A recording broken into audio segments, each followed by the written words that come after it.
હિંગલાજ માતાજીના મંદિરનો 34મો પાટોત્સવની ઉજવણી કરવામાં આવી। વાઘરેજ ગ્રામજન પરિવાર દ્વારા આયોજિત હિંગલાજ માતાજીના મંદિરની 34મી સાલગીરીની ખૂબ જ ધામધૂમપૂર્વક ઉજવણી કરવામાં આવી હતી, જેમાં ખૂબ જ મોટી સંખ્યામાં ભાવિક ભક્તો ઉપસ્થિત રહી મહાપ્રસાદનો લાભ લીધો હતો।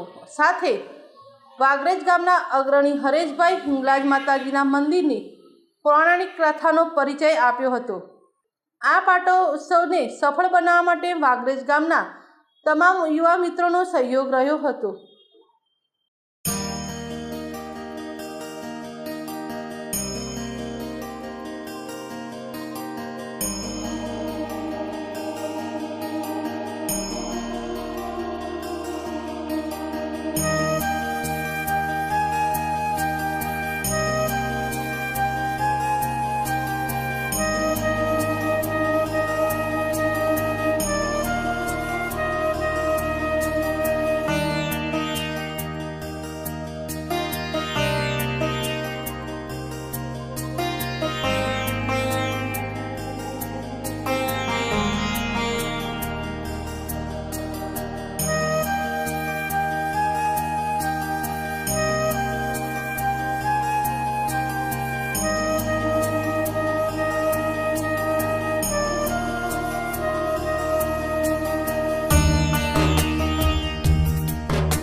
હવે વાઘરેજ મોટી વાઘરેજ ગામના અગ્રણી હરીશભાઈ જે છે એ અહીંયા વાઘરેજ એમની સાથે હું સીધો સંવાદ કરું છું, તો એમની સાથે હિંગરાજ માતાની પૌરાણિક કથા બાબતે હું પૂછવા માગું છું।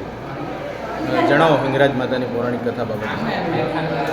1989ના અરસામાં આ જે જૂનું મંદિર હતું પતરાના ઢાળવાળું, એ પતરાના ઢાળવાળું મંદિરને ગામ લોકોના સાથ સહયોગથી એક નવનિર્મિત કરવાનું શરૂઆત કરેલી।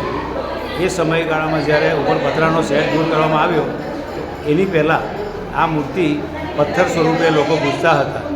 આખીને આખી મૂર્તિ એ માટી અને સિંદૂર એનાથી દબાયેલી, અને એના કારણે માતાજીનું સ્વરૂપ કોઈને ખબર હતી જ નહીં।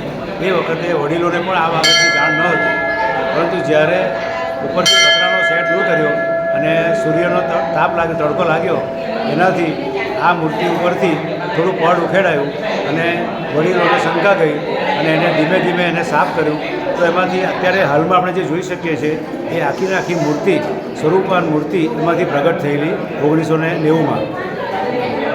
એટલે ત્યારથી આ મંદિર પ્રચલિત થઈ ગયું, ત્યારથી પ્રચલિત થયેલું। અને તે વખતે જ્યારે આ સમાચાર રૂપે પ્રસિદ્ધ થયેલું તો અહીંયા મેળો જેવો લાગેલો આ દર્શન માટે માતાજીનો।